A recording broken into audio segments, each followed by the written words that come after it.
Hey there, everybody. Welcome back to RVCCIS.info, the channel where faculty representatives from Computer Science and Information Systems Department at Rock Valley College talk to you, the student, or the great wide world, about things having to do a little bit with computers and information systems. Today, what we're going to do is deviate a little bit from the shenanigans we've otherwise typically undertaken and talk a little bit about what you can do with your time in college to make sure that you are getting the most out of the experience so that you can maximize that experience for your career. Now, it's one of the things I know in my classrooms we talk about a lot. And it's one of the things that I suspect with us all being here in the work from home scenario that we're probably forgetting a little bit to talk about, right? Because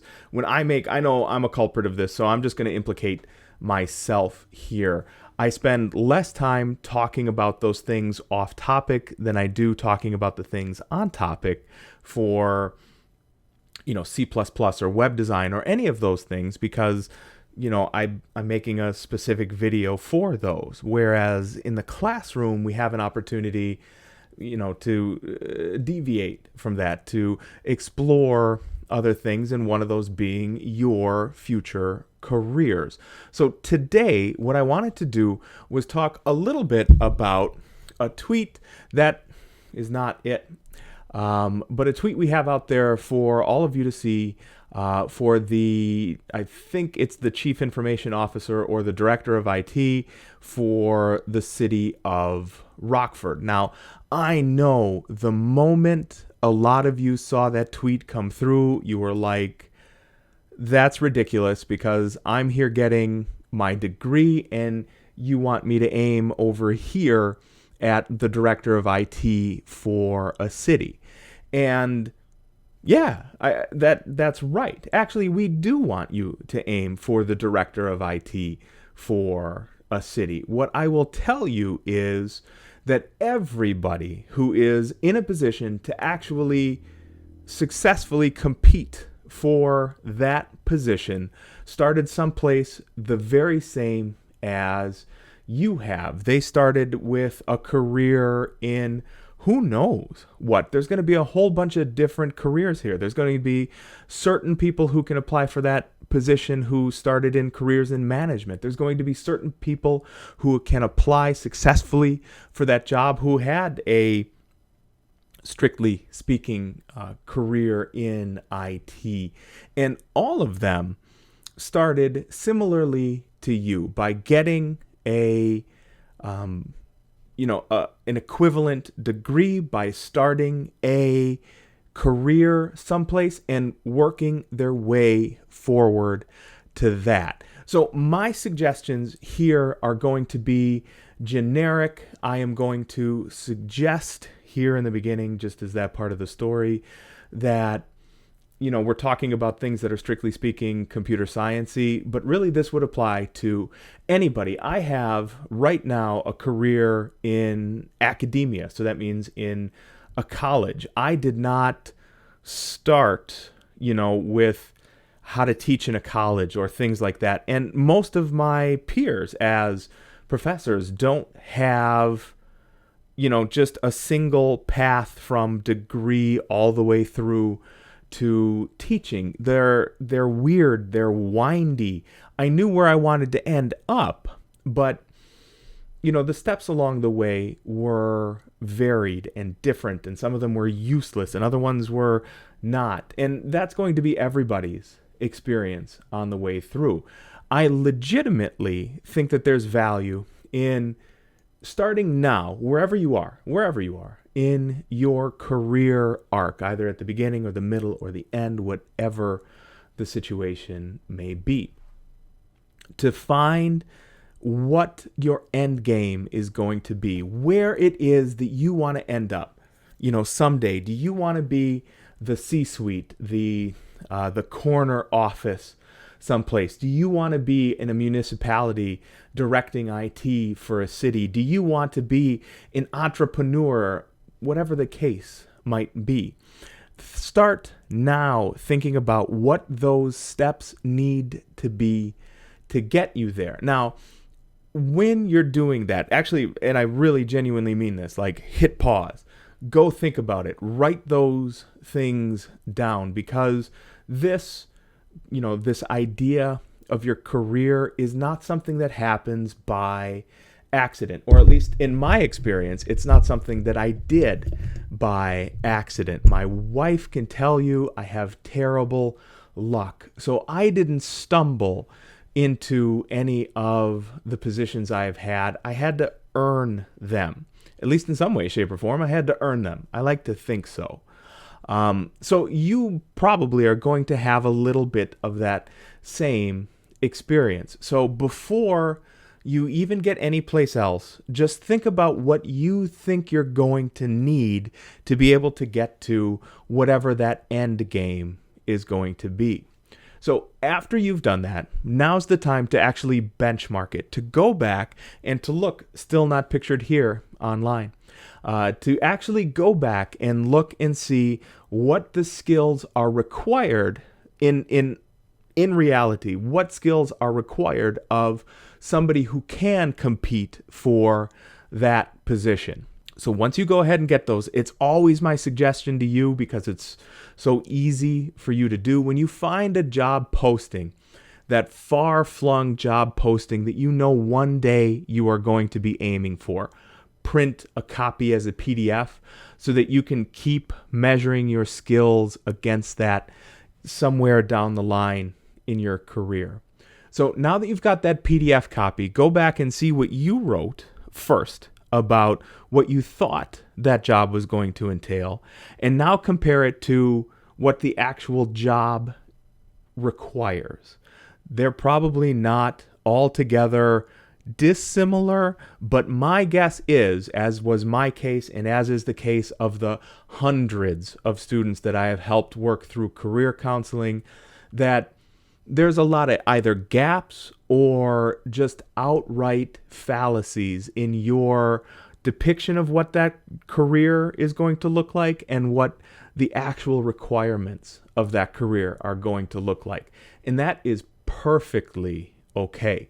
You have a lot of time to calibrate on that. You're here wherever you are, beginning, middle, end of your career, and you are, launching yourself toward whatever that end goal is. Now you can take a little bit of time and look at how much time it is you have left, either with us at Rock Valley or someplace else, and start thinking about what it is that you are doing to ensure that you are maximizing the amount of time here with us so that you can get the skills that sets you on a path toward that particular end game. What I will tell you is, honestly, and I know that this is the experience with a lot of, my fellow instructors here at Rock Valley and all of my contemporaries throughout the planet for the most part, is we took missteps. So, I have had jobs in my career that do not line up with being an instructor. That stuff happens. Actually, when I was in grad school, my first attempt at a graduate degree was actually not for teaching. It was not for computer science. I actually signed up for a master's degree in management, and I quickly determined, nope. And so instead of, and what I'll tell you is this is the next step, instead of simply staying with the current path that you're on, the current path that could potentially just be based off of your hopes about what your future career may actually entail, it is never too late to change that course. So I dropped my first master's degree 2 classes in. I was actually able to use one of those classes much later down the road. But one of those classes cost me probably in the neighborhood of, I don't like to think about it, probably $4,000 to $7,000, and is totally useless to me now. maybe it helps me in a management capacity someplace, but it certainly didn't help me calibrate towards my current career as an instructor. But that's okay. I like to say, because it's been my experience with people who have come back from a career where they knew they were going to probably be unhappy, but they were already invested in a degree and they just kept hammering away at it until one day, physically or mentally or emotionally, they just couldn't do it anymore. And that really sucks. This is the one shot you get at living your life. And, some of the worst, not because, of the individual, but because of the story they told me, some of the worst experiences I've had, the ones that make me feel gut-wrenched and terrible, are people who come in and tell me, I've been at a job for 15 years because I was getting a degree in it, or because somebody told me I'd be good at it, but I never liked it, or because, my parents made me do it, or because, I thought that there would be a job at the end of the tunnel, and then they realize years down the road that all they've done is wasted their time, made themselves miserable, and just the look and the dejected feelings they have and the miserable time that they've had, I don't think it's really worth it. As a teacher, I can tell you, your impression of what we get paid is totally wrong. I have said this before and it is legitimately true. Like, you should, at the end of every semester, you should be throwing thank you parties to adjunct instructors, because they literally do this job for beer money. It is dollars an hour by the time they've put in the work and gotten paid for it. And I'll tell you, I was much happier doing that than I was in some of the other jobs I was working getting paid, because that adjunct instructoring for beer money was far more personally fulfilling than the other grueling shit it was I did for a day job. So please consider, once you have found the job you think you want to end up with one day, once you have thought about what you think that job entails, once you have gone through and actually confirmed that that position entails the things that you are trying to do, change. That's the best time to change for that. So if you've discovered that you really love web design, I'm going to be a total homer and talk about my classes. Nobody else is here. I can be a total homer for my classes. You've determined that you really want to do web design, front end and back end development, because you want to be your own boss. You are into, philanthropy. You are into entrepreneurship. That's what you want to do. Great. But you've discovered that, I've taken a bunch of security classes first. Great. Those are going to come in handy. Don't worry about it. But don't go into a career that you're not going to like. You have time wherever you are on your, your 2-year, your 4-year plan of study, whatever the case may be. You are not too far along to change so that you can actually calibrate to get the position you want, instead of, well, I'm already invested. I guess it's just time to be miserable. At least I'll die someday. That's a pretty morbid way to have to go through things. I'll admit to you, it's 2020. Everything feels morbid, but it doesn't have to be that way. So even if, and I know many of you are far removed from being the director of IT for a municipality. I know that many of you are far removed from being a successful entrepreneur or whatever. And that's fine. That's fine.